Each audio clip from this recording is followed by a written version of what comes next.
Without a doubt, we live in difficult times. And it's in times like this that we need inspiration. We need God to speak to us and reaffirm the purpose of life, humanity, the purpose of our very life. Why are we alive now, and why should we get out of bed today? And the Old Testament book of Ecclesiastes, written by King Solomon, the preacher, the son of David, gives us the meaning of life. Let's delve into it together. Ecclesiastes chapter 4, verses 4 through 8. New American Standard says this: "And I have seen that every labor and every skill which is done is the result of rivalry between the man and his neighbor. This too is vanity and striving after wind. The fool folds his hands and consumes his own flesh. One hand full of rest is better than two hands full of labor and striving after wind. Then I looked again at vanity under the sun. There was a certain man without a dependent, having neither a son nor a brother, yet there was no end to all his labor. Indeed, his eyes were not satisfied with riches, and he never asked, 'And for whom am I laboring and depriving myself of pleasure?' This too is vanity, and it is a grievous task." Ecclesiastes chapter 4, verses 4 through 8, looking at work, labor, the job. The preacher examines workers and the workplace, only to find futility that he mentions 3 times in this section. He examines the motivation of workers and realizes rivalry at its heart. He declares competing with others in the workplace as futile, like striving after wind. At the job, he compares 3 types of workers: the fool, the diligent, and the bachelor. The fool is lazy and self-destructive, chapter 4, verse 5.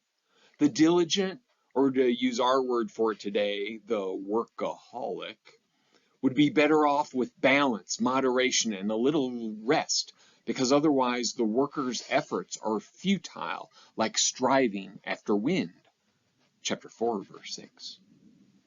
And the bachelor works without end, and for what? To labor and deprive himself for no one, which the preacher declares is vanity, and it is a grievous task. Chapter 4, verse 8. The competitive worker cages themselves to the job's futility. Life's moments waste away if a person defines their existence, their identity, their success by a job title, by a place of employment and work responsibilities. The love of job is idolatry. The idolatry will steal hours away, overwhelm you with anxiety, and bury the worker in meaninglessness until someone else fills your job title, your place of employment, and your work responsibility, until no one there even remembers the spent worker's name or contribution.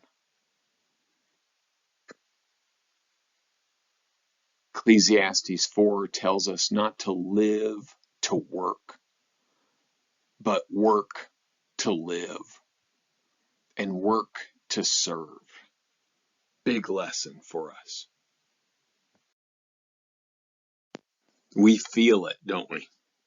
In our culture of achievement and promotion, we must remember and live for the truly valuable and avoid the distractions of the loud, shiny, and flashy idols of the workplace and the culture.